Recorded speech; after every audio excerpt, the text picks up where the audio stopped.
वाहेगुरु जी का खालसा वाहेगुरु जी की फतेह। परम सत्कारयोग गुरु रूप गुरु सवारी साध संगत जी, कई रोज तो सतगुरु श्री गुरु नानक देव जी महाराज की कथा चल रही सी, पर सतगुरु नानक देव जी महाराज निरंकार दे देश नूं चले गए। पाप ज्योति जो समा गए। अपनी जो गुरता गुरगद्दी सी ਉਹ त्रिहैण खत्री भाई लैणा जी नूं दे के उन्हां नूं अपने थां ते अपना ही रूप दूसरा नानक थाप गए जां थाप दिता। गुरु अंगद देव जी महाराज गुरु जी नानक देव जी के कहने तो जदों अपने पिंड खंडूर आ गए, आप जी अपनी भूआ माता भराई दे घरे अंदरों दरवाज़ा बंद करा के अंदर बैठ गए ते समाधि विच स्थित हो गए। इधर करतारपुर साहब जदों गुरु नानक देव जी महाराज निरंकार दे देश नूं चले गए, उस तो उपरंत बहुत सिख संगतां अपने अपने घरां नूं चले गईयां। उस सिख संगतां ने करतारपुर ही डेरा कर लिया पक्के तौर ते बाबा श्री चंद जी अपनी गद्दी ला के बैठने शुरू कर दिते। बाबा श्री चंद जी ने उदासियां के तौर पर अपनी गद्दी ला के गद्दी लानी शुरू कर दी भी असीं उदासी संत हैं, क्योंकि सतगुरु नानक देव जी महाराज ये बचन कर गए सी भी तुहाडे घरे इद्दियां सिद्धियां दा कोई घाटा नहीं रहेगा। गुरु सिखां दे तां लोग कुकरां नूं भी पूजदे हन, कुत्तियां नूं भी पूजदे हन। तुसीं तां साडे साहिबजादे हो, तुहाडी लोग क्यों सेवा नहीं करनगे, तुहाडी लोग क्यों पूजा नहीं करनगे, तुहानूं क्यों लोग धन पदार्थ नहीं देणगे, तुहानूं बहुत धन पदार्थ संगतां अर्पण करनगियां। तां श्री चंद जी करतारपुर साहब दे लागे गुरु साहब ने जिथे शरीर छड्डिया सी, उत्थे ही अज भी उन्हां दी श्री चंद्र जी की उत्थे एक बहुत भारी किक्कर का दरख्त कई सौ साल तो उत्थे खड़ोता है, जो अजकल पाकिस्तान दे विच है। क्योंकि जदों उत्थे बाबा श्री चंद जी ने एक थड़ा बना के उत्ते बैठना किया, थड़ा बना के उहदे उत्ते बैठना किया, ते उत्थे बाबा श्री चंद जी ने अपनी गद्दी ला लई। बहुत सिख संगतां सी जिहड़ी वो बाबा श्री चंद जी दे कोल आउण लगियां। उवें करतारपुर मेला फिर भरन लग गया। पर जो नानक नाम लेवी सिख सी, जो नाम दे रसीए सी, बाबा बुढ़ा जी वर्गे ते होर पुराने सिख, इन्हां ने करतारपुर साहब तो एक बारी बाबा बुढ़ा जी अपने घर रमदास चले गए, कत्थू नंगल तो फिर कत्थू नंगल गए, उत्थों फिर वापस अपने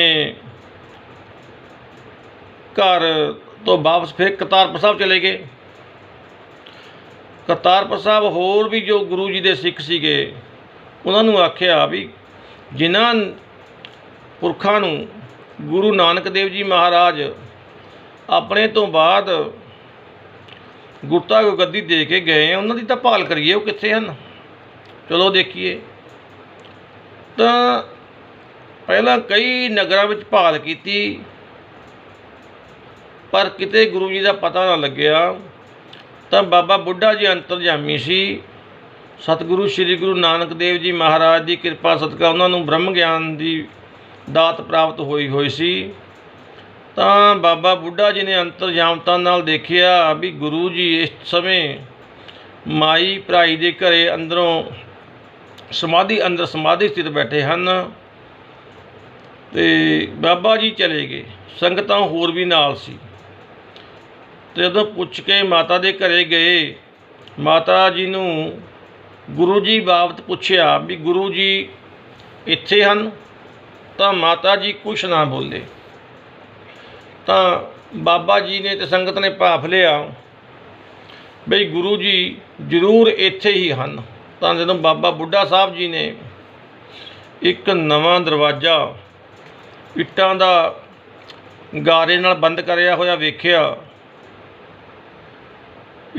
ਗਾਰੇ ਲਾ ਕੇ ਇੱਟਾਂ ਲਾ ਕੇ ਬੰਦ ਕਰਿਆ ਹੋਇਆ ਵੇਖਿਆ, ਤਾਂ ਉਹਦੇ ਅੱਗੇ ਖੜ੍ਹੇ ਹੋ ਕੇ ਆਖਿਆ ਵੀ ਹੇ ਸਤਿਗੁਰੂ ਜੀ, ਹੇ ਦੀਨ ਦੁਨੀਆ ਦੇ ਮਾਲਕ, ਮੇਰਾ ਨਾਮ ਭਾਈ ਬੁੱਢਾ ਹੈ। ਮੈਂ ਸਿੱਖ ਸੰਗਤਾਂ ਨੂੰ ਲੈ ਕੇ ਆਪ ਜੀ ਦੇ ਚਰਨਾਂ ਵਿੱਚ ਆਇਆ ਹਾਂ। ਅਸੀਂ ਆਪ ਜੀ ਦੇ ਦਰਸ਼ਨਾਂ ਤੋਂ ਬਿਨਾਂ ਨਹੀਂ ਰਹਿ ਸਕਦੇ। ਮਹਾਰਾਜ ਜੀ, ਜਿਵੇਂ ਮਛਲੀ ਦਾ ਪਾਣੀ ਤੋਂ ਬਿਨਾਂ ਜੀਵਨ ਖਤਮ ਹੋ ਜਾਂਦਾ ਹੈ, ਅਸੀਂ ਆਪ ਜੀ ਦੇ ਦਰਸ਼ਨਾਂ ਤੋਂ ਬਿਨਾਂ ਵਿਹਵਲ ਹੋਏ ਪਏ ਹਾਂ। ਕਿਰਪਾ ਕਰਕੇ ਆਪ ਸਾਨੂੰ ਦਰਸ਼ਨ ਦੇ ਕੇ ਕਿਰਤਾਰਥ ਕਰੋ। ਜਦੋਂ ਬਾਬਾ ਬੁੱਢਾ ਸਾਹਿਬ ਜੀ ਨੇ ਇਹ ਬਚਨ ਕਰਕੇ, ਅਰਦਾਸ ਕਰਕੇ, ਆਪਣੇ ਹੱਥਾਂ ਦੇ ਨਾਲ ਉਹ ਚਿਣੀ ਹੋਈ ਕੰਧ ਸੀ ਜੀ ਦਰਵਾਜ਼ੇ ਦੀ, ਉਹ ਇੱਟਾਂ ਉਖਾੜ ਦਿੱਤੀਆਂ। ਅੰਦਰ ਵੇਖਿਆ ਸਤਿਗੁਰੂ ਜੀ ਸਮਾਧੀ ਸਥਿਤ ਬੈਠੇ ਹਨ। ਸਤਿਗੁਰੂ ਸ਼੍ਰੀ ਗੁਰੂ ਅੰਗਦ ਦੇਵ ਜੀ ਮਹਾਰਾਜ ਅੰਦਰ ਸਮਾਧੀ ਸਥਿਤ ਬੈਠੇ ਹਨ। ਤੇ ਸੰਗਤਾਂ ਨੇ ਗੁਰੂ ਜੀ ਦੇ ਚਰਨਾਂ 'ਤੇ ਮੱਥਾ ਟੇਕਿਆ। ਬਾਬਾ ਬੁੱਢਾ ਸਾਹਿਬ ਜੀ ਨੇ ਮਾਤਾ ਤੋਂ ਦੇਸੀ ਘਿਓ ਲੈ ਕੇ ਸਤਿਗੁਰੂ ਜੀ ਦੇ ਚਰਨਾਂ ਵਿੱਚ ਚੱਸਣਾ ਸ਼ੁਰੂ ਕੀਤਾ। ਜਦੋਂ ਗੁਰੂ ਸਾਹਿਬ ਜੀ ਦੇ ਚਰਨ ਚੱਸੇ ਗਏ ਤਾਂ ਜਿਹੜੀ ਸੁਰਤ ਸੀ ਦਸਮ ਦਵਾਰ ਤੋਂ ਥੱਲੇ ਉਤਰ ਆਈ ਉਹ। ਤੇ ਗੁਰੂ ਜੀ ਨੇ ਪਹਿਲਾ ਬਚਨ ਕੀਤਾ, ਆਓ ਭਾਈ ਬੁੱਢਾ, ਕਿਸ ਤਰ੍ਹਾਂ ਆਉਣਾ ਹੋਇਆ।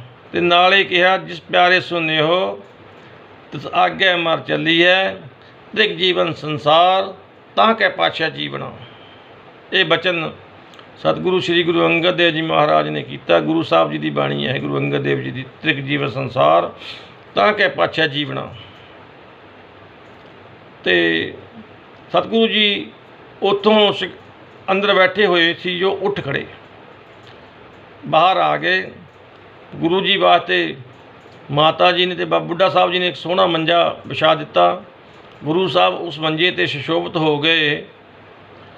ਉਸ ਤੋਂ ਤੁਰੰਤ ਪਤਾ ਲੱਗ ਗਿਆ ਬਹੁਤ ਸਿੱਖ ਸੰਗਤਾਂ ਨੂੰ ਵੀ ਗੁਰੂ ਜੀ ਖਡੂਰ ਸਾਹਿਬ ਵਿੱਚ ਮਾਤਾ ਦੇ ਘਰੇ ਹਨ, ਖਡੂਰ ਵਿੱਚ ਹਨ। ਪਤਾ ਲੱਗ ਗਿਆ। ਸੰਗਤਾਂ ਦੇਸ਼ਾਂ ਦਸਾਂਤਰਾਂ ਤੋਂ ਦੂਰ ਦਰਾਡਿਓਂ ਆਉਣ ਲੱਗੀਆਂ। ਪਰ ਕੁਛ ਗੱਲ ਥੋੜ੍ਹਾ ਜਿਹਾ ਸਤਿਗੁਰੂ ਗੁਰੂ ਅੰਗਦ ਦੇਵ ਜੀ ਮਹਾਰਾਜ ਬਾਰੇ ਦੱਸਦੇ ਹੈ। ਆਪ ਜੀ ਦਾ ਜਿਹੜਾ ਜਨਮ ਹੈ, ਆਪ ਤਰੇਹਣ ਖੱਤਰੀ ਭਾਈ ਫੇਰੂਮੱਲ ਜੀ ਦੇ ਪੁੱਤਰ ਸੀ। ਆਪ ਜੀ ਦੀ ਮਾਤਾ ਦਾ ਨਾਮ ਦਇਆ ਕੌਰ ਸੀ। ਜਨਮ ਆਪ ਜੀ ਦਾ 1561 ਸੰਮਤ ਵਿੱਚ ਹੋਣਾ ਲਿਖਿਆ ਹੈ, ਹਰੀਕੇ ਨਗਰ ਦੇ ਵਿੱਚ। ਤੇ ਹਰੀਕੇ ਨਗਰ ਨੂੰ ਡਾਕੂਆਂ ਨੇ ਲੁੱਟ ਲਿਆ ਸੀ। ਉਸ ਤੋਂ ਬਾਅਦ ਗੁਰੂ ਜੀ ਚੜ੍ਹਦੀ ਜਵਾਨੀ ਦੇ ਵਿੱਚ ਖਡੂਰ ਆ ਗਏ ਸਨ। ਆਪ ਜੀ ਦੀ ਸ਼ਾਦੀ ਮਾਤਾ ਖੀਵੀ ਜੀ ਨਾਲ ਹੋਈ ਤੇ ਆਪ ਜੀ ਦੇ ਘਰੇ ਦੋ ਪੁੱਤਰ ਦਾਸੂ ਜੀ ਤੇ ਦਾਤੂ ਜੀ ਤੇ ਦੋ ਪੁੱਤਰੀਆਂ ਅਮਰੋ ਤੇ ਅਨੋਖੀ ਜੀ ਪੈਦਾ ਹੋਏ। ਜਦੋਂ ਸਤਿਗੁਰੂ ਸ਼੍ਰੀ ਗੁਰੂ ਨਾਨਕ ਦੇਵ ਜੀ ਤੋਂ ਬਾਅਦ ਗੁਰੂ ਅੰਗਦ ਦੇਵ ਜੀ ਜਗਤ ਦੇ ਵਿੱਚ ਭਾਰੀ ਗੁਰੂ ਪ੍ਰਗਟ ਹੋ ਗਏ, ਬਹੁਤ ਸਿੱਖ ਸੰਗਤਾਂ ਦੂਰ ਦਰਾਡਿਓਂ ਗੁਰੂ ਜੀ ਦੇ ਦਰਸ਼ਨ ਕਰਨ ਵਾਸਤੇ ਆਉਣ ਲੱਗੀਆਂ। ਕਰਤਾਰਪੁਰ ਸਾਹਿਬ ਦੀ ਤਰ੍ਹਾਂ ਸ਼੍ਰੀ ਖਡੂਰ ਸਾਹਿਬ ਮੇਲਾ ਭਰਨ ਲੱਗ ਗਿਆ ਸੰਗਤਾਂ ਦਾ। फिर सतगुरु श्री गुरु अंगद देव जी महाराज भाई बुढ़ा साहब जी नूं कहण लगे भी बुढ़ा जी जो कोई ऐसा सिख ਜਿਹੜਾ ਗੁਰੂ ਸਾਹਿਬ ਜੀ ਦੇ ਨਾਲ ਆਦ ਤੋਂ ਲੈ ਕੇ ਅੰਤ ਤੱਕ ਰਿਹਾ ਹੋਵੇ ਉਹਨੂੰ ਬੁਲਾਓ, ਉਹਨਾਂ ਤੋਂ ਗੁਰੂ ਜੀ ਦੀ ਕਥਾ ਸਰਵਣ ਕਰੀਏ ਅਤੇ ਲਿਖਵਾਈਏ। ਤਾਂ ਬਾਬਾ ਬੁੱਢਾ ਸਾਹਿਬ ਜੀ ਕਹਿਣ ਲੱਗੇ ਵੀ ਮਹਾਰਾਜ ਜੀ ਉਹੀ ਵੀ ਜੋ ਬਾਲਾ ਸੰਧੂ ਹੈ, ਹਜ਼ੂਰ ਵੀ ਉਸ ਨੂੰ ਜਾਣਦੇ ਹੋ, ਤੁਸੀਂ ਵੀ ਮਹਾਰਾਜ ਉਸ ਨੂੰ ਜਾਣਦੇ ਹੀ ਹੋ। ਬਾਲਾ ਸੰਧੂ ਜਦੋਂ ਹਜ਼ੂਰ ਸਤਿਗੁਰੂ ਨਾਨਕ ਦੇਵ ਜੀ ਮਹਾਰਾਜ ਦੇ ਚਰਨਾਂ ਵਿੱਚ ਆਏ ਸੀ, ਤੁਸੀਂ ਉੱਥੇ ਆਏ ਹੈ ਗੁਰੂ ਸਾਹਿਬ ਦੇ ਚਰਨਾਂ ਵਿੱਚ, ਉਸ ਸਮੇਂ ਭਾਈ ਬਾਲਾ ਸੰਧੂ ਆਪਣੇ ਨਗਰ ਤਲਵੰਡੀ ਚਲੇ ਗਿਆ ਸੀ ਵੀ ਮਹਾਰਾਜ ਬਾਲੇ ਸੰਧੂ ਨੂੰ ਸੱਦ ਲਓ ਅਤੇ ਉਹ ਗੁਰੂ ਜੀ ਦੇ ਨਾਲ ਆਦ ਤੋਂ ਲੈ ਕੇ ਅੰਤ ਤੱਕ ਰਿਹਾ ਹੈ। ਸਾਰੀਆਂ ਗੁਰੂ ਜੀ ਦੀਆਂ ਕੀ ਕਰਿਆ, ਕਿੱਥੇ ਰਹੇ, ਕਿੱਥੇ ਗਏ, ਸਾਰਾ ਉਸ ਨੂੰ ਬਿਰਤਾਂਤ ਪਤਾ ਹੈ। ਜਦੋਂ ਅੰਤਰਜਾਮੀ ਸਤਿਗੁਰੂ ਜੀ ਨੇ ਭਾਈ ਬਾਲਾ ਜੀ ਨੂੰ ਯਾਦ ਕੀਤਾ ਤਾਂ ਉੱਧਰ ਭਾਈ ਬਾਲਾ ਜੀ ਦੇ ਮਨ ਦੇ ਵਿੱਚ ਵੀ ਇਹ ਤਰੰਗ ਪੈਦਾ ਹੋਈ ਵੀ ਆਪਣੇ ਤੋਂ ਬਾਅਦ ਗੁਰੂ ਨਾਨਕ ਜੀ ਜਿਸ ਪੁਰਸ਼ ਨੂੰ ਗੱਦੀ 'ਤੇ ਬਿਰਾਜਮਾਨ ਕਰਕੇ ਗਏ ਹੈ, ਕਿਉਂ ਨਾ ਜਾ ਕੇ ਉਹਨਾਂ ਨੂੰ ਮਿਲਿਆ ਜਾਵੇ। ਤਾਂ ਦੱਸਿਆ ਤਾਂ ਗੁਰੂ ਨਾਨਕ ਦੇਵ ਜੀ ਨੇ ਪਹਿਲਾਂ ਸੀ ਭਾਈ ਬਾਲੇ ਨੂੰ ਵੀ ਅਸੀਂ ਆਪਣੇ ਤੋਂ ਬਾਅਦ ਤਰੇਣ ਖੱਤਰੀ ਭਾਈ ਲਹਿਣੇ ਨੂੰ ਗੁਰਗੱਦੀ 'ਤੇ ਬਿਰਾਜਮਾਨ ਕਰਾਂਗੇ। ਇਹ ਗੱਲ ਸੋਚ ਕੇ ਭਾਈ ਬਾਲਾ ਆਪਣੇ ਪਿੰਡ ਤਲਵੰਡੀ ਤੋਂ ਪੱਕੇ ਤੌਰ 'ਤੇ ਪਰਿਵਾਰ ਨੂੰ ਮਿਲ ਕੇ ਆਖਿਆ ਮੈਂ ਤਲਵੰਡੀ ਚੱਲਿਆ ਹਾਂ, ਬਈ ਮੇਰਾ ਮਨ ਕਰਦਾ ਹੈ ਵੀ ਮੈਂ ਆਖਿਆ ਮੈਂ ਖੰਡੂਰ ਚੱਲਿਆ ਹਾਂ ਗੁਰੂ ਜੀ ਨੂੰ ਮਿਲਣ ਵਾਸਤੇ, ਜਿਸ ਗੁਰੂ ਜੀ ਨੂੰ ਗੁਰੂ ਨਾਨਕ ਦੇਵ ਜੀ ਆਪਣੇ ਥਾਂ 'ਤੇ ਬਿਰਾਜਮਾਨ ਕਰਕੇ ਗਏ ਹਨ। ਸਾਡਾ ਮਨ ਕਰਦਾ ਹੈ ਬਈ ਅਸੀਂ ਉੱਥੇ ਹੀ ਗੁਰੂ ਜੀ ਕੋਲ ਪੱਕੇ ਤੌਰ 'ਤੇ ਰਹਿ ਜਾਈਏ। ਘਰ ਵਾਲਿਆਂ ਨੂੰ ਮਿਲ ਕੇ ਭਾਈ ਬਾਲਾ ਸੰਧੂ ਤੁਰੰਤ ਸ਼੍ਰੀ ਖੰਡੂਰ ਸਾਹਿਬ ਆ ਗਿਆ। ਖੰਡੂਰ ਸਾਹਿਬ ਆ ਕੇ ਉਸਨੇ ਗੁਰੂ ਅੰਗਦ ਦੇਵ ਜੀ ਮਹਾਰਾਜ ਦੇ ਚਰਨਾਂ 'ਤੇ ਨਮਸਕਾਰ ਕੀਤੀ ਅਤੇ ਗੁਰੂ ਅੰਗਦ ਦੇਵ ਜੀ ਮਹਾਰਾਜ ਨੇ ਆਸ਼ੀਰਵਾਦ ਦਿੱਤੀ। ਆਪਣੇ ਹੱਥਾਂ ਨਾਲ ਭਾਈ ਬਾਲਾ ਜੀ ਦਾ ਸੀਸ ਚਰਨਾਂ ਤੋਂ ਚੁੱਕਿਆ। ਭਾਈ ਬਾਲਾ ਕਿਸ ਤਰ੍ਹਾਂ ਆਉਣਾ ਹੋਇਆ ਤਾਂ ਭਾਈ ਬਾਲਾ ਜੀ ਕਹਿਣ ਲੱਗੇ ਵੀ ਮਹਾਰਾਜ ਹਜ਼ੂਰ ਦੇ ਦਰਸ਼ਨ ਕਰਨ ਵਾਸਤੇ ਆਇਆ ਹਾਂ। ਤਾਂ ਭਾਈ ਬਾਲੇ ਨੂੰ ਗੁਰੂ ਅੰਗਦ ਦੇਵ ਜੀ ਮਹਾਰਾਜ ਨੇ ਇੱਕ ਬਹੁਤ ਸੋਹਣਾ ਸੁੰਦਰ ਵਿਛਾਉਣਾ ਵਿਛਾ ਕੇ ਉੱਤੇ ਬਿਠਾ ਲਿਆ। ਹੈ ਤਾਂ ਭਾਈ ਬਾਲਾ ਉਹਨਾਂ ਸਿੱਖਾਂ ਵਰਗਾ ਹੀ ਸਿੱਖ ਸੀ, ਆਮ ਸਿੱਖਾਂ ਵਰਗਾ ਸਿੱਖ ਸੀ, ਲੇਕਿਨ ਕਿਉਂਕਿ ਉਹ ਗੁਰੂ ਨਾਨਕ ਦੇਵ ਜੀ ਦਾ ਮਿੱਤਰ ਵੀ ਸੀ, ਸੰਗੀ ਵੀ ਸੀ, ਮਿੱਤਰ ਵੀ ਸੀ, ਸਿੱਖ ਵੀ ਸੀ, ਸੇਵਕ ਵੀ ਸੀ, ਹਮ ਉਮਰ ਵੀ ਸੀ, ਜੋ ਮਰਜ਼ੀ ਕਹਿ ਲਓ, ਸਾਰੀ ਉਮਰ ਦਾ ਸੰਗੀ ਸੀ ਗੁਰੂ ਨਾਨਕ ਸਾਹਿਬ ਦਾ। ਇਹ ਸਤਿਕਾਰ ਦੇ ਵਜੋਂ ਸਤਿਗੁਰੂ ਸ਼੍ਰੀ ਗੁਰੂ ਅੰਗਦ ਦੇਵ ਜੀ ਮਹਾਰਾਜ ਨੇ ਸੁੰਦਰ ਇੱਕ ਵਿਛਾਉਣਾ ਵਿਛਾ ਕੇ ਭਾਈ ਬਾਲੇ ਨੂੰ ਉਹਦੇ ਉੱਤੇ ਬਿਠਾਇਆ। ਭਾਈ ਬਾਲੇ ਨੇ ਆਖਿਆ ਵੀ ਮਹਾਰਾਜ ਮੈਂ ਆਪ ਜੀ ਦੇ ਚਰਨਾਂ ਵਿੱਚ ਬੈਠਣੇ ਵਾਲਾ ਹਾਂ, ਤੇ ਸੁੰਦਰ ਵਿਛਾਉਣੇ 'ਤੇ ਮੈਂ ਨਹੀਂ ਬੈਠਣਾ। ਸਤਿਗੁਰੂ ਜੀ ਕਹਿਣ ਲੱਗੇ ਨਹੀਂ ਭਾਈ ਬਾਲਾ, ਤੂੰ ਬਹੁਤ ਸਨਮਾਨਿਤ ਹੈ। ਮੈਂ ਤਾਂ ਹਜ਼ੂਰ ਦੇ ਕੋਲ ਅਸੀਂ ਤਾਂ ਹਜ਼ੂਰ ਦੇ ਕੋਲ ਬਹੁਤ ਘੱਟ ਸਮਾਂ ਰਹੇ, ਤੂੰ ਧੰਨ ਹੈ, ਤੂੰ ਭਾਗਾਂ ਵਾਲਾ ਹੈ ਜੋ ਗੁਰੂ ਨਾਨਕ ਦੇਵ ਜੀ ਨਾਲ ਪੂਰੇ ਜ਼ਿੰਦਗੀ ਗੁਰੂ ਜੀ ਦੇ ਨਾਲ ਰਿਹਾ। ਤੂੰ ਤਾਂ ਬਹੁਤ ਭਾਗਾਸ਼ਾਲੀ ਹੈ। ਇਹ ਤਾਂ ਇਸ ਪਰਤਾਏ ਗੁਰੂ ਜੀ ਦੀ ਗੁਰੂ ਅੰਗਦ ਦੇਵ ਜੀ ਮਹਾਰਾਜ ਬਹੁਤ ਉਪਮਾ ਕਰਦੇ ਰਹੇ ਅਤੇ ਭਾਈ ਬਾਲੇ ਦੀਆਂ ਗੱਲਾਂ ਵੀ ਕਰਦੇ ਰਹੇ। ਅਤੇ ਹੁਣ ਆਖਿਆ ਵੀ ਇਹ ਭਾਈ ਬਾਲਾ ਤੂੰ ਰਿਹਾ ਤਾਂ ਗੁਰੂ ਜੀ ਦੇ ਨਾਲ ਹੈ, ਪਰ ਤੂੰ ਇੰਝ ਕਰ ਜੋ ਗੁਰੂ ਜੀ ਨੇ ਜ਼ਿੰਦਗੀ ਦੇ ਵਿੱਚ ਵਰਤਾਂਤ ਕੀਤੇ, ਜਿੱਥੇ ਜਿੱਥੇ ਵੀ ਗੁਰੂ ਜੀ ਰਹੇ, ਜਿੱਥੇ ਜਿੱਥੇ ਵੀ ਗਏ, ਉਹ ਸਾਰੀ ਕਥਾ ਤੂੰ ਲਿਖਵਾ। ਭਾਈ ਬਾਲਾ ਕਹਿਣ ਲੱਗਾ ਜੀ ਜੇ ਕੋਈ ਲਿਖਣੇ ਵਾਲਾ ਹੋਵੇ ਬਈ ਮੈਂ ਉਹ ਲਿਖਵਾ ਸਕਦਾ ਹਾਂ। ਤਾਂ ਸਤਿਗੁਰੂ ਜੀ ਨੇ ਬਾਬਾ ਬੁੱਢਾ ਜੀ ਨੂੰ ਆਖਿਆ ਵੀ ਬੁੱਢਾ ਜੀ कोई ऐसा सिख जो गुरु जी का प्रसंग लिखे। आख्या जी एक पैड़ा मुखा है, पैड़ा मुखा है वो लिखेगा, तो गुरु जी ने पैड़े मुखे नूं बुला लिया ते पैड़े मुखा लिखण लग गया। भाई बाला जी कथा सुनाउण लग पे। ये जो नानक प्रकाश है, ये सारी जिहड़ी पिछे कथा दसी गई है, ये सारी कथा भाई बाले ने सतगुरु श्री गुरु अंगद देव जी महाराज नूं सरवण कराई। ते भाई जदों सारी कथा भाई बाले ने गुरु अंगद साहब जी महाराज नूं सरवण करा दित्ती, फिर भाई बाला कहण लग्या बई गुरु जी हुण मैनू भी छुट्टियां बख्शो, मैं भी विरध हो गया हाँ, बुढ़ापे ने शरीर बेवल कर दिता है। गुरु अंगद देव जी कहण लगे, हे भाई बाला हुण बहुता काहला ना पाओ, 2 महीने 2 दिन तेरी आजू बाकी रह गई है, वो तू इत्थे ही साडे कोले रह। तां जदों 2 महीने 2 दिन पूरे हो गए, भाई बाले ने सतगुरु श्री गुरु अंगद देव जी महाराज के चरणों के विच पै के शरीर त्यागता, शरीर का परित्याग कर दिता। भाई बुढ़ा जी आदि सियाणे सिखा ने इकट्ठे होके भाई बाले दे शरीर का इशनान कराया। इशनान करा के सुंदर चिखा तैयार की। सतगुरु श्री गुरु अंगद देव जी महाराज ने अपने हथी चिखा नूं लांबू लाया। भाई बाले की चिखा नूं गुरु अंगद साहब जी महाराज ने अपने हथी लांबू लाया। वो सी भाई बाला। ये जिहड़ी कथा पिछे चल के आई है, ये पूरी कथा भाई बाले ने सरवण कराई है। हुण कई अकल दे अन्ने कही जाने भाई बाला होया ही नहीं, फलाना खोजी कहंदा, टमकाना खोजी कहंदा भाई बाला ही नहीं होया। कल नूं कहोगे गुरु नानक नहीं होया, फिर कुछ होर कहोगे बुढ़ा साहब ही नहीं होए, कुछ कहोगे गुरु अंगद देव जी नहीं होए, तो एवें सिखा ने बना ले। ਇਹ ਉਹੀ ਬੰਦੇ ਜਿਹੜੇ गुरु घर ਨੂੰ ਢਾਹ ਲਾਉਣ ਦੀ ਗੱਲ ਕਰਦੇ। ਇਹ ਕੁਝ % ਬੰਦੇ ਹੁੰਦੇ ਇੱਦਾਂ ਦੇ ਜਿਨ੍ਹਾਂ ਨੇ ਹਰ ਰੋਜ਼ ਕੋਈ ਇੱਦਾਂ ਦੀਆਂ ਹੁਜਤਾਂ ਹੀ ਲੱਭਣੀਆਂ ਹੁੰਦੀਆਂ, ਇੱਦਾਂ ਦੀਆਂ ਉਲਟੀਆਂ ਗੱਲਾਂ ਹੀ ਕਰਨੀਆਂ ਹੁੰਦੀਆਂ।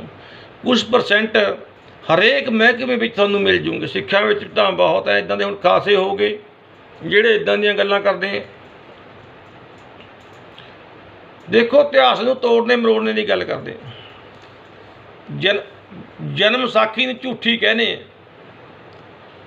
चलो समा विचार कर रहा है, इस तरह के लोगों का आपे मलिया मिट हो जाता। फिर गुरु अंगद देव जी महाराज जदों सवेरे 1.5 पैर रात रहिंदी गुरु जी उठते अते शौच स्नान करके अपने निज स्वरूप का ध्यान धर के समाधि स्थित हो जाते। सूर चढ़न समय गुरु जी उठ के अपने दरवाज़ा खोल के बाहर आउंदे। जो बहुत रोगी सोगी रात को ही गुरु जी के घर के अगे डेरा ला के बैठ जाते, उन्होंने ते गुरु जी की पहली दृष्टि पैंदी, वो रोग रहत हो जाते ते सोग रहत भी हो जाते। गुरु जी ब्रह्म ज्ञानी की दृष्टि अमृत वर्ष है। ब्रह्म ज्ञानी की दृष्टि में अमृत हुंदा, वो तो पूर्ण गुरु सी। ब्रह्म ज्ञानियां नूं ब्रह्म ज्ञान का फल देने वाले सी। तां उस तो उपरंत गुरु जी सब नूं किरपा दृष्टि करके वो लोग अपने अपने घर राजी होकर अपने घरों नूं चले जाते। पंत उत्ते बाहर रबाबी कीर्तन करन लग जाते। गुरु जी सिंघासन ते जाके विराजमान हो जाते, कीर्तन सुनते रबाबियां कोलों। एक गल पिछे छड्डे आए हाँ बई भाई मरदाने दे पुत्तर दा सजादे दा की बनिया। ਜਦੋਂ ਸਤਿਗੁਰੂ ਸ੍ਰੀ ਗੁਰੂ ਨਾਨਕ ਦੇਵ ਜੀ ਮਹਾਰਾਜ ਨਿਰੰਕਾਰ ਦੇ ਦੇਸ਼ ਨੂੰ ਚੱਲੇ, ਸੱਚਖੰਡ ਨੂੰ ਚੱਲੇ, ਤੇ ਉਹ ਸਜਾਦੇ ਨੂੰ ਆਖਿਆ ਵੀ ਭਾਈ ਸਜਾਦੇ, ਹੁਣ ਤੂੰ ਉਹ ਜਗ੍ਹਾ ਚਲਿਆ ਜਾ ਜੋ ਤੈਨੂੰ ਦਿਖਾਈ ਸੀ, ਜਿੱਥੇ ਤੇਰੇ ਪਿਤਾ ਮਰਦਾਨੇ ਦਾ ਦਾਹ ਸੰਸਕਾਰ ਕੀਤਾ ਗਿਆ, ਤੂੰ ਉੱਥੇ ਚਲਿਆ ਜਾ। ਉਹ ਕਹਿਣ ਲੱਗਿਆ ਜੀ ਦੂਰ ਬਹੁਤ ਹੈ। ਗੁਰੂ ਜੀ ਨੇ ਆਖੇ ਤੂੰ ਅੱਖਾਂ ਮੀਚ, ਜਦ ਅੱਖਾਂ ਖੋਲ੍ਹੇਂਗਾ ਤੂੰ ਉੱਥੇ ਪਹੁੰਚ ਜਾਵੇਂਗਾ। ਸਜਾਦਾ ਵੀ ਗੁਰੂ ਨਾਨਕ ਦੇਵ ਜੀ ਨੂੰ ਨਮਸਕਾਰ ਕਰਕੇ ਮਿੰਟਾਂ ਸਕਿੰਟਾਂ ਵਿੱਚ ਉੱਥੇ ਪਹੁੰਚ ਗਿਆ ਸੀ, ਜਿੱਥੇ ਗੁਰੂ ਨਾਨਕ ਦੇਵ ਜੀ ਨੇ ਮਰਦਾਨੇ ਦਾ ਸੰਸਕਾਰ ਕੀਤਾ ਸੀ। ਉਸ ਨਗਰ ਪਹੁੰਚ ਗਿਆ ਸੀ। ਤੇ ਇਹ ਗੱਲ ਪਿੱਛੇ ਰਹਿ ਗਈ ਸੀ ਕਰਨ ਵਾਲੀ। ਤੇ ਗੁਰੂ ਅੰਗਦ ਦੇਵ ਜੀ ਮਹਾਰਾਜ ਰਵਾਬੀਆਂ ਤੋਂ ਹੋਰ ਰਵਾਬੀ ਰੱਖ ਲਏ ਗੁਰੂ ਘਰ ਵਿੱਚ। ਉਹ ਰਵਾਬੀਆਂ ਤੋਂ ਕੀਰਤਨ ਸੁਣਦੇ, ਉਪਰੰਤ ਰਸੋਈਆ ਆ ਕੇ ਬੇਨਤੀ ਕਰ ਦਿੰਦਾ ਵੀ ਪਾਤਸ਼ਾਹ ਲੰਗਰ ਤਿਆਰ ਹੈ, ਆ ਕੇ ਛਕੋ। ਗੁਰੂ ਜੀ ਲੰਗਰ ਵਿੱਚ ਚਲੇ ਜਾਂਦੇ। ਹਰ ਰੋਜ਼ ਘਿਓ ਵਾਲੀ, ਦੇਸੀ ਘਿਓ ਵਾਲੀ ਖਿਚੜੀ, ਰਸ ਅੰਮ੍ਰਿਤ, ਖੀਰ ਘਿਆਲੀ, ਉਹ ਘਿਓ ਵਾਲੀ ਖਿਚੜੀ ਅਤੇ ਖੀਰਾਂ ਗੁਰੂ ਅੰਗਦ ਦੇਵ ਜੀ ਮਹਾਰਾਜ ਲੰਗਰ ਦੇ ਵਿੱਚ ਵਰਤਦੀਆਂ। ਪੱਤਲਾਂ ਦੇ ਉੱਤੇ ਪ੍ਰਸ਼ਾਦਾ ਛਕਾਇਆ ਜਾਂਦਾ। ਮਿੱਟੀ ਦੇ ਡੌਨਿਆਂ ਵਿੱਚ ਪਾਣੀ ਜਲ ਛਕਾਇਆ ਜਾਂਦਾ ਸੰਗਤਾਂ ਨੂੰ। ਕੋਈ ਗਰੀਬ ਗੁਰਬਾ ਆਵੇ, ਗੁਰੂ ਜੀ ਦਾ ਲੰਗਰ ਸਭ ਵਾਸਤੇ ਖੁੱਲ੍ਹਾ ਸੀ। ਸਭ ਵਾਸਤੇ ਗੁਰੂ ਸਾਹਿਬ ਦਾ ਲੰਗਰ ਅਟੁੱਟ ਵਰਤਦਾ ਰਹਿੰਦਾ ਸੀ। ਉਸ ਤੋਂ ਉਪਰੰਤ ਗੁਰੂ ਜੀ ਬੱਚਿਆਂ ਦੀਆਂ ਖੇਡਾਂ ਦੇਖਦੇ। ਸ਼ਾਮਾਂ ਦੇ ਟਾਈਮ ਜਦੋਂ ਉਹ ਸ਼ਾਮਾਂ ਦਾ ਵੇਲਾ ਹੋ ਜਾਂਦਾ ਤਾਂ ਗੁਰੂ ਜੀ ਮੱਲਾਂ ਨੂੰ ਇਕੱਠੇ ਕਰਕੇ ਮੱਲਾਂ ਦਾ ਅਖਾੜਾ ਕਰਾਉਂਦੇ। ਹਰ ਰੋਜ਼ ਕੁਸ਼ਤੀਆਂ ਕਰਾਉਂਦੇ। ਅਤੇ ਜਦੋਂ ਥੋੜ੍ਹਾ ਜਿਹਾ ਦਿਨ ਬਾਕੀ ਰਹਿ ਜਾਂਦਾ ਅਤੇ ਫਿਰ ਧਰਮਸ਼ਾਲਾ ਜਾ ਕੇ ਬੈਠ ਜਾਂਦੇ। ਰਵਾਬੀ ਕੀਰਤਨ ਕਰਨ ਲੱਗ ਜਾਂਦੇ। ਫਿਰ ਸ਼ਾਮਾਂ ਦੇ ਸਮੇਂ ਤੱਕ ਗੁਰੂ ਜੀ ਕੀਰਤਨ ਸੁਣਦੇ। ਕੀਰਤਨ ਸੁਣਨ ਤੋਂ ਉਪਰੰਤ ਪ੍ਰਸ਼ਾਦ ਛਕ ਕੇ ਆਪਣੇ ਪਲੰਘ 'ਤੇ ਬਿਰਾਜਮਾਨ ਹੋ ਜਾਂਦੇ। ਇਹ ਗੁਰੂ ਜੀ ਦਾ ਨਿੱਤ ਕਰਮ ਸੀ। ਜਦੋਂ ਇਸ ਤਰ੍ਹਾਂ ਹੀ ਕੁਝ ਸਮਾਂ ਲੰਘ ਗਿਆ, ਸਿੱਧ ਗੋਰਖਨਾਥ ਆਪਣੇ ਨਾਲ ਭਰਥਰੀ, ਚਰਪਟ, ਗੋਪੀ ਚੰਦ, ਭੰਗਰਨਾਥ, ਹੋਰ ਕਈ ਸਿੱਧਾਂ ਨੂੰ ਲੈ ਕੇ ਗੁਰੂ ਅੰਗਦ ਦੇਵ ਜੀ ਮਹਾਰਾਜ ਦੇ ਚਰਨਾਂ ਵਿੱਚ ਆ ਗਿਆ। ਆਦੇਸ਼ ਕਰਕੇ ਆ ਕੇ ਬੈਠ ਗਏ। ਗੁਰੂ ਜੀ ਨੇ ਬੜੇ ਸਤਿਕਾਰ ਦੇ ਨਾਲ ਗੋਰਖ ਨੂੰ ਆਪਣੇ ਪਾਸ ਬਿਠਾ ਲਿਆ ਅਤੇ ਆਖਿਆ ਸਤਿਗੁਰੂ ਜੀ ਨੇ ਵੀ ਆਓ, ਜੋਗੀ ਰਾਜ ਕਿਸ ਤਰ੍ਹਾਂ ਆਉਣਾ ਹੋਇਆ। ਉਹ ਕਹਿਣ ਲੱਗੇ ਅਸੀਂ ਵੇਖਣ ਆਏ ਹਾਂ ਵੀ ਤਪੇ ਨਾਨਕ ਜੀ ਤੋਂ ਬਾਅਦ, ਤਪਾ ਨਾਨਕ ਜੀ ਸਰੀਰ ਕਰਕੇ ਸੰਸਾਰ ਦੇ ਵਿੱਚ ਨਹੀਂ ਰਹੇ, ਜੋ ਆਪਣੇ ਤੋਂ ਬਾਅਦ ਆਪਣੇ ਗੱਦੀ ਨਸ਼ੀਨ ਜਾਨਸ਼ੀਨ ਸਥਾਪ ਕੇ ਗਏ ਹਨ, ਦੇਖੀਏ ਵੀ ਉਹਨਾਂ ਵਰਗੇ ਹਨ ਕਿ ਕੁਛ ਵੱਖਰੇ ਹਨ। ਸਾਡੇ ਕੁਝ ਸਵਾਲਾਂ ਦਾ ਜਵਾਬ ਦਿਓ। ਗੁਰੂ ਜੀ ਨੇ ਆਖਿਆ ਵੀ ਪੁੱਛੋ, ਕੀ ਪੁੱਛਣਾ ਚਾਹੁੰਦੇ ਹੋ। ਗੋਰਖ ਨੇ ਕਿਹਾ ਵੀ ਤੁਸੀਂ ਆਪਣੇ ਸਿੱਖਾਂ ਦੀ ਕਲਿਆਣ ਕਿਸ ਤਰ੍ਹਾਂ ਕਰਦੇ ਹੋ। ਯੋਗ ਤੋਂ ਬਿਨਾਂ ਆਤਮਾ ਜਦ ਨਿਰਮਲੇ ਨਹੀਂ ਹੁੰਦੀ, ਵੀ ਉਹ ਕਿਸ ਤਰ੍ਹਾਂ ਤੁਹਾਡੇ ਸਿੱਖਾਂ ਦਾ ਕਲਿਆਣ ਹੁੰਦਾ ਹੈ। ਗੁਰੂ ਜੀ ਨੇ ਕਿਹਾ ਵੀ ਹੇ ਗੋਰਖ, ਅਸੀਂ ਆਪਣੇ ਸਿੱਖਾਂ ਨੂੰ ਭਗਤੀ ਦੇ ਜ਼ਰੀਏ, ਭਗਤੀ ਯੋਗ ਦੇ ਨਾਲ ਸਾਡੇ ਸਿੱਖ ਹੈ ਜੋ ਇਹ ਸੰਸਾਰ ਸਾਗਰ ਤੋਂ ਪਾਰ ਹੁੰਦੇ ਹੈ। ਭਗਤੀ ਦੇ ਨਾਲ ਸਾਡੇ ਸਿੱਖਾਂ ਨੂੰ ਬ੍ਰਹਮ ਗਿਆਨ ਪ੍ਰਾਪਤ ਹੋ ਜਾਂਦਾ ਹੈ। ਫਿਰ ਗੁਰੂ ਜੀ ਨੇ ਆਖਿਆ ਵੀ ਸਾਨੂੰ ਜੋ ਯੋਗ ਗੁਰੂ ਨਾਨਕ ਜੀ ਦੱਸ ਕੇ ਗਏ ਹੈ, ਅਸੀਂ ਤਾਂ ਉਹੀ ਯੋਗ ਕਮਾਉਂਦੇ ਹਾਂ ਜੋ ਸੂਹੀ ਰਾਗ ਵਿੱਚ ਗੁਰੂ ਜੀ ਕਹਿੰਦੇ ਹੈ, ਜੋਗ ਨਾ ਖਿੰਤਾ ਜੋਗ ਨਾ ਡੰਡਾ, ਜੋਗ ਨਾ ਪਸਮ ਚੜਾਈਏ, ਜੋਗ ਨਾ ਮੁੰਡੀ ਮੂੰਡ ਵੰਡਾਈਏ, ਜੋਗ ਨਾ ਤਾੜੀ ਲਾਈਏ। अंजन माए निरंजन रही है, जोग जुग तेम पाई है, गली जोग ना होए। ये गुरु जी ने शब्द पढ़ के जोगियां जो सुनाया। जोगी कहन लगे बई धन है गुरु नानक ते धन है उहदे सिख। दीखिया आख बुझाया, सिफती सच समेयो, तिनको क्या पदेसी जिन गुरु नानक देओ। आदेश करते हुए सिद्ध गुरु जी को नमस्कारां करके चले गए। उस तो बाद समा लंघदा गया। दिल्ली के बादशाह हमाजू के कोल दो भरा शेरशाह अते सुलेमान, एक सुलेमान ते एक शेरशाह, दो पठान भरा सी, दो नौकरी करया करते सी। पर किसी गल्लों आकी हो के इन्हां ने प्रयागराज इलाहाबाद का किला मल लिया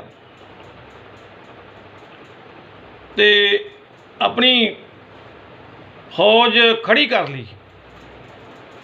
इधर हमाजू ने दिल्ली तो जो इन्होंने चढ़ाई की, हमाजू को पता लग्या भी फौज के विच बगावत हो गई, भी सुलेमान ने ते सलीम शाह ने उहदे शेरशाह ने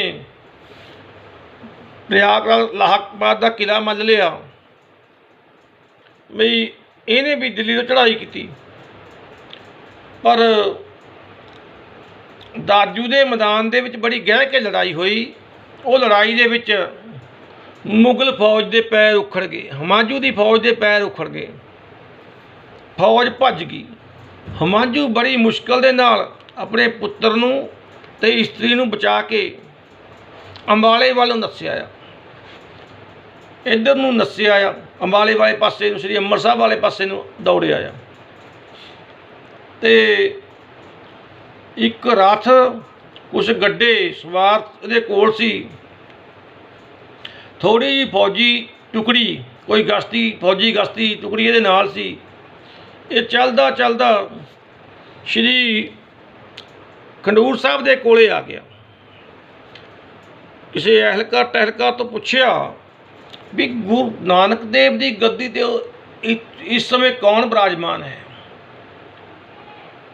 उन्होंने लोगों ने दसिया, जिन्होंने पूछया सी उन्हें कहन लगे जी गुरता गद्दी ते इस समय गुरु अंगद देव जी विराजमान हैं जो पूर्ण पुरख हैं, वो गुरु नानक का ही रूप हैं, इसे नगर में विराजमान हैं। वो कहन लगे फिर तो बन गई गल भी पुछदा जाके गुरु जी का वचन झूठा क्यों होया। तो उस समय गुरु जी शाम के समय मल्लां दा अखाड़ा करा रहे सी। गुरु अंगद देव जी महाराज अपने शांत सभा बैठे सी ते हमाजू वाल वेख्या ही नहीं। गुरु जी ने हमाजू वाल अख भर के वेख्या ही नहीं, अख चक के वेख्या ही नहीं। गुरु जी ने हमांजे नूं इस तरह से भी गुरु जी मैनू पहला बुलाउणगे, मैनू नमस्कार करनगे। तो जब गुरु जी ने उहदे हल वेख्या ही नहीं, हमाजू नूं बड़ा गुस्सा आया इस गल दा। उन्हें अपने मन में सोचा भी ये तो बहुत निर्दयी हैं, कतल करने के योग हैं, भी हुणे कतल कर दिंदा मैं। उन्हें जो तलवार की मुठ नूं हथ पाया, उहदा हथ तलवार के नाल जुड़ गया, हथ तलवार के नाल जुड़ गया। गुरु अंगद देव जी महाराज कहन लगे हमाजू जे आई तलवार उत्थे शेर शाह दे नाल चलाउंदा तां तैनूं बादशाही तो हथ ना धोने पैंदे, दिल्ली दी राज तो। यही तलवार जे तू सूरमगति दे नाल बाहुंदा तां तैनूं अज दिल्ली दी बादशाही तो हथ ना धोने पैंदे, जिहड़ा तू दौड़ के आ गया। उसे टाइम वो गुरु जी के चरणों ढह पिया भी इन्हें तो मेरी सारी गल याद है भी की गल हुई है। फिर भी गिड़गड़ा के अपनी दाढ़ी फड़ के कहन लग्या भी पातशाह साडे वड्डियां नूं, मेरे पिता नूं, आप जी दे बड़े गुरु नानक जी ने 7 बादशाहियां ਦਾ ਵਰ ਦਿੱਤਾ ਸੀ, ਮਹਾਰਾਜ ਉਹਨਾਂ ਦਾ ਬਚਨ ਝੂਠਾ ਕਿਉਂ ਹੋਣ ਲੱਗਿਆ? ਉਹ ਗੁਰੂ ਜੀ ਕਹਿਣ ਲੱਗੇ, ਉਹ ਹਮਾਜੂ ਤੂੰ ਬਚਨ ਗੁਰੂ ਨਾਨਕ ਦਾ ਝੂਠਾ? ਇਹ ਨਹੀਂ ਹੋ ਸਕਦਾ, ਤੇਰੇ ਕੋਲੋਂ ਕੋਈ ਅਵੱਗਿਆ ਹੋਈ ਹੋਵੇਗੀ ਜਿਸ ਕਰਕੇ ਇਹ ਗੱਲ ਹੋਈ ਹੈ, ਤੇਰੇ ਕੋਲੋਂ ਕੋਈ ਅਵੱਗਿਆ ਹੋਈ ਹੈ, ਦੱਸ, ਨਹੀਂ ਤਾਂ ਅਸੀਂ ਦੱਸ ਦਿੰਦੇ ਕਿਹੜੀ ਅਵੱਗਿਆ ਤੈਅ ਕਰੀ ਹੈ। ਕਹਿਣ ਲੱਗਿਆ ਜੀ ਨਹੀਂ ਮਹਾਰਾਜ, ਮੇਰੇ ਪਰਦੇ ਨਾ ਖੋਲੋ, ਮੇਰੇ ਪਾਜ ਨਾ ਗੇੜਿਓ। ਤਾਂ ਗੁਰੂ ਜੀ ਕਹਿਣ ਲੱਗੇ ਠੀਕ ਹੈ ਬਾਦਸ਼ਾਹ, ਜੇ ਤੂੰ ਸਾਡੇ ਉੱਤੇ ਤਲਵਾਰ ਨਾ ਚੱਕਦਾ ਤਾਂ ਤੈਨੂੰ ਬਾਦਸ਼ਾਹੀ ਹੁਣੇ ਮਿਲ ਜਾਣੀ ਸੀ, ਪਰ ਜਾ ਤੂੰ ਆਪਣੇ ਘਰ ਤੁਰਕਿਸਤਾਨ ਚਲਿਆ ਜਾ, ਉੱਥੋਂ ਕੁਝ ਸਮੇਂ ਬਾਅਦ ਜਦ ਤੂੰ ਆਵੇਂਗਾ ਤੈਨੂੰ ਦਿੱਲੀ ਦੀ ਬਾਦਸ਼ਾਹੀ ਫਿਰ ਮਿਲ ਜਾਵੇਗੀ। ਸਮਾਂ ਆਉਣ ਤੋਂ ਬਾਅਦ ਕੁਝ ਸਮੇਂ ਬਾਅਦ 18-20 ਸਾਲਾਂ ਬਾਅਦ ਫਿਰ ਇਹ ਆਇਆ ਸੀ, ਇਹਨੂੰ ਦਿੱਲੀ ਦੀ ਬਾਦਸ਼ਾਹੀ ਫਿਰ ਮਿਲ ਗਈ ਸੀ। ਰਹੋ ਵਿਚਾਰ, ਇੰਨੇ ਕੁ ਸ਼ਬਦ ਪ੍ਰਵਾਨ ਕਰੋ, ਹੋਈਆਂ ਭੁੱਲਾਂ ਦੀ ਖਿਮਾ ਬਖਸ਼ਣਾ। ਵਾਹਿਗੁਰੂ ਜੀ ਕਾ ਖਾਲਸਾ, ਵਾਹਿਗੁਰੂ ਜੀ ਕੀ ਫਤਿਹ।